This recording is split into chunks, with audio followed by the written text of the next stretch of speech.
Welcome back to Long Way Home, everyone. The channel where getting your motorcycle news from around the world is less painful than a root canal, but not by much. Why would I say that?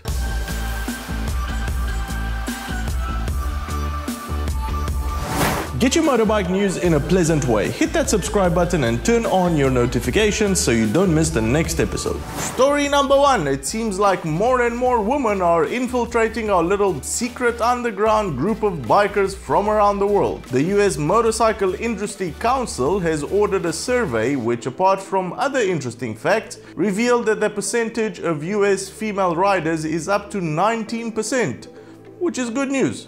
It also shows that the average riding age of all motorcyclists is 50, up from 45 in 2012. Again, this is just for the US. All of this data is just for the US. The MIC stated that more motorcycle owners these days are women, and that they have noticed an increase in percentages of all owners that are married and college graduates, but are generally older. 68% of riders are married, 24% of them are college graduates, and their average household income is $62,500. The survey also uncovered trends among the emerging group of millennial motorcyclists. More than half have taken a training course and use their bikes frequently for commuting. 69% say they are interested in electric motorcycles, citing fuel and the environment as top drivers. Interesting facts all around. Wish we could have stats like this more often and from different countries. Now, I've taken a look at the analytics for our channel, and it seems most of you are sitting between 45 and 55 years of age. So let us know in the comments below, what age did you start riding and what your current age is? Let's try and find those die-hard motorcyclists in our group. Honda is planning to introduce a variable timing system to its road-going motorcycles. They first introduced their VTEC system to cars in the late 1980s, and now patent applications reveal it is hard at work on a new Fireblade, most likely to incorporate variable valve timing and lift. BMW already has similar system on some of its 2019 bikes, which swaps between cam lobes at different revs, and Honda's new patents show a design that bears a remarkable similarity to the BMW system compared to its own VTEC system used in Honda cars. The advantages of such a system are the combination of power and response of a high-performance motor and the docility and economy and emissions of an engine with a much softer cam profile. No doubt this will greatly help with Honda's ability to implement the Euro 5 regulations that come into effect in 2020. The quietest dirt or small adventure bike seems to be made by the US Army. SilentHawk, as it's dubbed, is a collaboration between Logos Technologies, which makes military tools like drones and sensors, and Alta Motors, which makes electric dirt bikes. They started with an electric motorcycle and ended up with a hybrid. The SilentHawk can run on normal gas, propane, and get this, jet fuel. It has a total range of about 170 miles, which includes 2 hours in full electric mode. We don't know exactly how many miles those 2 hours equate to. When running on gas, the SilentHawk recharges its own batteries and obviously your phone or any other gadgets you might have hooked up to it. When it's switched to all electric, the SilentHawk generates about 55 decibels of sound, which is similar to a normal conversation, all of that coming from the tires and the chain drive. The bike comes equipped with spoked 21-inch front and 19-inch rear wheels and can generate a modest 40 horsepower and has a top speed of 80 miles an hour. Sitting a bit on the hefty side at 350 pounds,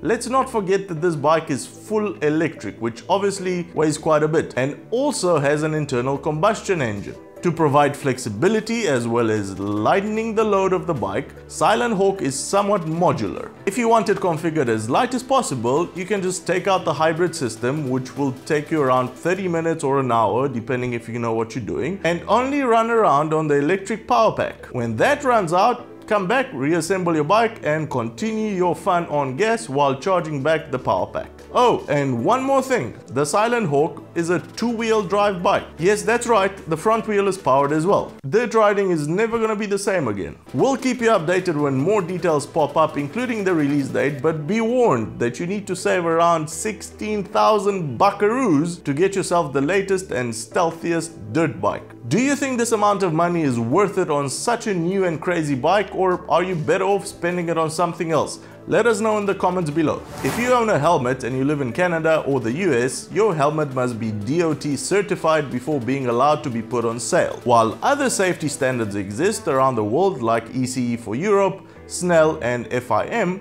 the DOT standard is a legal requirement for the US. Except that it sucks. Each helmet manufacturer marketing their helmets for road use in the US is allowed to test and self-certify the models they want to sell, and then permanently affix the DOT emblem signifying compliance. The NHTSA, the National Highway Traffic Safety Administration, enforces the standards by having a third-party testing lab acquire samples of selected products to verify compliance. Basically, it does random checks. So then it should be no surprise that 4 out of 10 DOT certified helmets fail government performance tests. Out of 124 samples tested from 2014 to 2018, a staggering 52 failed the certification on performance. Performance relates to impact attenuation, penetration, the retention system, or any other safety factors. Remember that these helmets are already on the roads and allegedly protecting the rider's head from injuries. Recalls are made by manufacturers once the NHTSA deems a helmet to be uncertified, but this would require the customer to have actually registered that purchase